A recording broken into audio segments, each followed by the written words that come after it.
مامۆستا شێرۆمە بێن یعنی ژمارات بهتران ناوچەین و هاتنان و خاڵن و هاتن ئارمانجکردن لەشکرینە ینی کوبانەیەوە مامۆستا محمود گوت ینی بهترە خاڵن و هاتن ئارمانجکردن لەشکرینە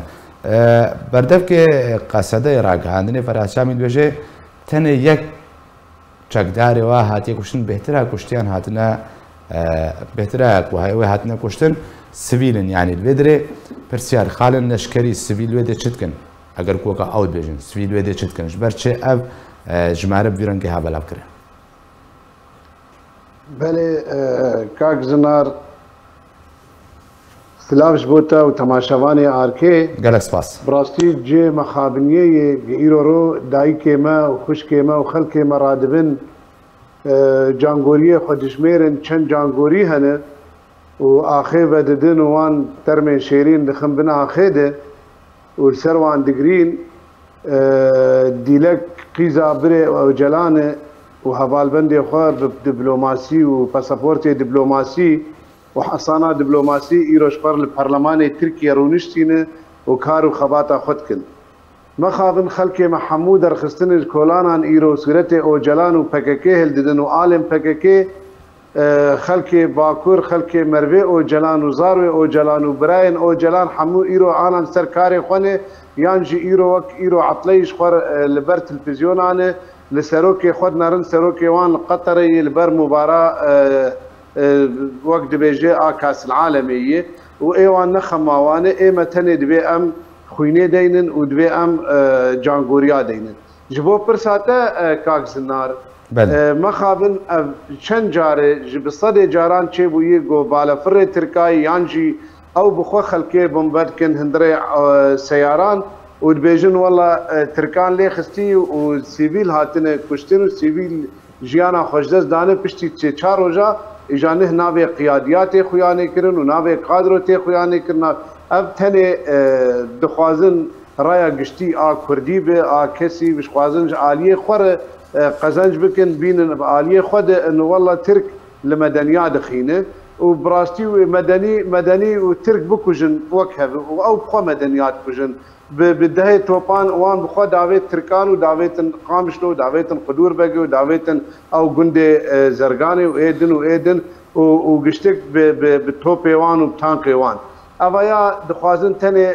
moralê millet yanî tenê millet bikişîne baliyê xwe dibine Tirk ne li meselê leşkerî dixin Tirk tenê li sîvîla dixin û adin jî balkêş kak zinar çima vê carê negotin wela Tirkan li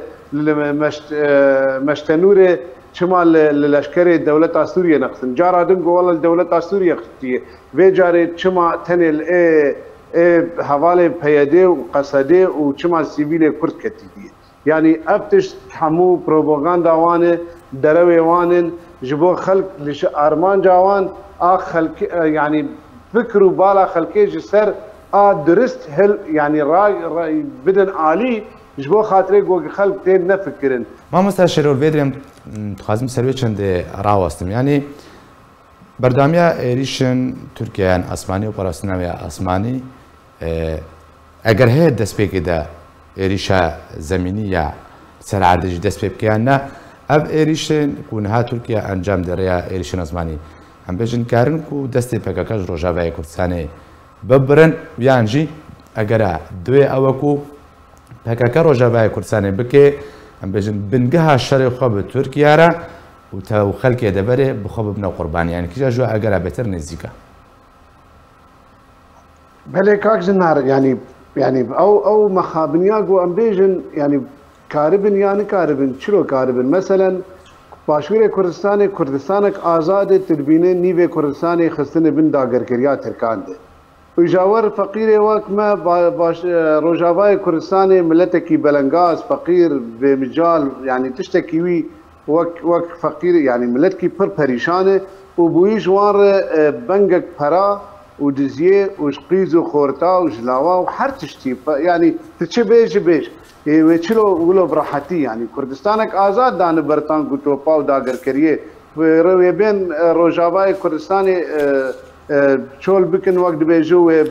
ji xelkêr bên ji we welatê we û mêherin em li vir namînin evaya zehmet pir ji ber mamoste ez dixwazim bêjim ji bo vê pirsate افنا صراع بككي يان ابوتشيا يان تركا وبولو برحتي اف صراع سري مظنن يعني بككه وقت ام دين بككه بلكي ام شاشتيت حقي ودكن جبر ايران د مساله دي يعني انا امريكا جميفانا جي برسي وتبجمجي برسي باي عزماني تاني وكارب بككه هوايا بلكي رسالتك امريكي جا ابوتشيارش بككير انه هاجر هون في ولاتي برندن واز حليف خويا يكي وقت تركيا الدولة دواد ناتو وجمر قال لك يقرن هاجر ازوي رازينا كم بدر خسناوه ازوي برا سرسري ود مجبر امريكا وكون ديفيجن خورت راست بس نكاروان در خشبر دنيا اوروبا امريكا فرنسا عصامتها خود كن نكارن بحزب الله هندري ايران دي هندري لبنان دي جبر ايران تي حسب اي مجي انا اول سريماتي امجي جانوي استاني فكك ايرو دولتا ايراني دهندري روجافاي كردستاني دي امريكا نما كارولو برحتي وبدا الي ما تركا برا سرسري وانده اف سيمينارا تركاي جوج خلكي ما برا قنرن روجافاي كردستاني وباشوري كردستاني افاياج بو بكك وق مكتوبه كي انه هي هم امناكن وايران جيب امناكو ام نكارم بو ايراني ام تركا برا سرسري ودن لي انا وقت بس رسائل نامنه هجر جانا ودمك دن هجر معنا نها تنسر الشيخو ولاتي ما برندان خلكي وير وقت مثلا جو امريكا ودولتين دلهيز دخوازن جبو تركيا راضي بكن وترك بعسكري جوار مثلا عسكري حاضري جير لازم مهاجر لازم حتى خلكيت هوم دكي ولشكر بلاد دكي ولسر سينور وبحزاران بدا حزار وبازا حزار حاضر بك حياه جو كارب تيك بدبرك كده انا تاني اكتشتي جو جيد بفان طياره فان توبا تاني نامن اتركا تاني اي امريكيانش فككير جوج ايراني رياوني بربردن ام تركا راجي بكن يانجي وترك الوخين ما مستشيرو بكورتي قد برسوام يعني بریا چند روزان کنسولخانه امریکا لعراق آگاداری دا و به اشکره بکو ترکیه و ایریشه که انجام بده یعنی بدرست خواستم بزنم ایرو وزیر برابری ترکیه گفت کو ایریشه انگو اپراسیون آسمانی بدویاد نگوری پیش بچون انو هفکشن کنها هنر لحاله ایریشه زمینی جی اگر هک وری انجام دن داویا گفت ناتی داوی کاکزنار اگر هک الگوری پیش و چون انو هفکشن سیاسی اگر هی کو اپراسیون عرضه جیوری انجام دادن جاری ترکیه با شباب بوری و ایرو اپراسیون آسمانی بو اپراسیون بجایجی اگر هی وری انجام دادن یا نه بله ما مستثنار يعني امريكا بري انا قلت امريكا نما يعني نكار انا عم ديفيجن اري دولتك دلهيز وخرتي او بس لداويه نكار يعني المنطقه دي قال لك كفاءه استنجادي اللبناني مثلا اليمني العراقي وانا الجمل سوريا يعني ايران دولتك قال لك